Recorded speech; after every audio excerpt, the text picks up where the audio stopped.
ఇంకెరోజు 26వ తేదీ జూలై నెల 2024 శుక్రవారం. ఇంకెరోజు మనం మదనపల్లి మార్కెట్లో టొమాటో స్టాక్ అంటే దిగుమతి ఎలా వచ్చి మనం ఎవరిలో తెలుసుకుందామండి.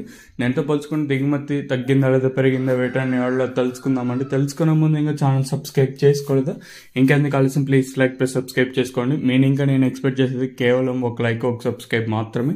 సో సబ్స్క్రైబ్ చేయడం మర్చిపోద్దండి. कोई नॉर्थ इंडिया और इंडिया आदमी दिखाए तो अभी तक नहीं सब्सक्राइब करे तो आपके राइट साइड पे सब्सक्राइब बटन दिखाएगा, सब्सक्राइब कर लो.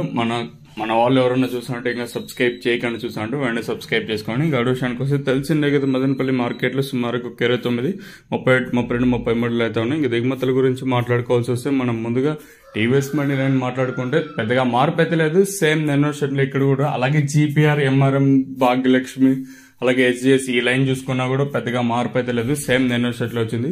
1-2 మండీలకు కొంచెం అటు ఇటుగా వచ్చిన, అలాగే ఈవెన్ స్టార్టింగ్ లో పాతాళం ఇలా చూసుకున్నా కూడా మార్పు అయితే లేదు.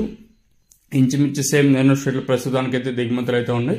ఒకవేళ మనకి 6 గంటల 12 నిమిషాల తర్వాత కూడా ఏమన్నా దిగుమతులు ఎవరు ఊహించిన స్థాయిలో వస్తే చెప్పలేము. సో ప్రస్తుతానికి అయితే దిగుమతులు అయితే పెద్దగా మార్పు అయితే లేదు. సేమ్ నెన్నో షెడ్లు అయితే కూడా దిగుమతులు అయితే ఉన్నాయి. మరి చూద్దాము ఈ ధరలు అనేది ఏ విధంగా వెళ్తాయి చూడాలి. నేను అంగళ్ళ మార్కెట్లో కూడా యావరేజ్ గా తీసుకున్నా కూడా అంగళ్ళ మార్కెట్లో మెన్షన్ చేసి చెప్తాను. అంగళ్ళ మార్కెట్లో రైతన్నలకు అత్యధికంగా 500 రూపాయలు, ఇంకా 750, 750, 780, 800 లోపల అయితే యావరేజ్ గా పట్టాయి. మరి మన మదనపల్లి మార్కెట్లో ఏ విధంగా వెళ్తాయి చూడాలి. నిన్న కూడా మార్కెట్ చాలా స్లోగానే జరిగింది. మరి చూద్దాము ఈ ధరలు అనేది ఏ విధంగా వెళ్తా చూడాలి. ఓవరాల్ గా చూసుకున్నట్టయితే మొత్తం మార్కెట్ మొత్తం కంపేర్ చేసుకుంటే దిగుమతులు అయితే పెద్దగా మార్పు అయితే లేదు. సేమ్ నెన్నో షెడ్లో దిగుమతులు అయితే వచ్చాయి. మరి చూద్దాము ఈ ధరలు అనేది ఏ విధంగా వెళ్తాయని.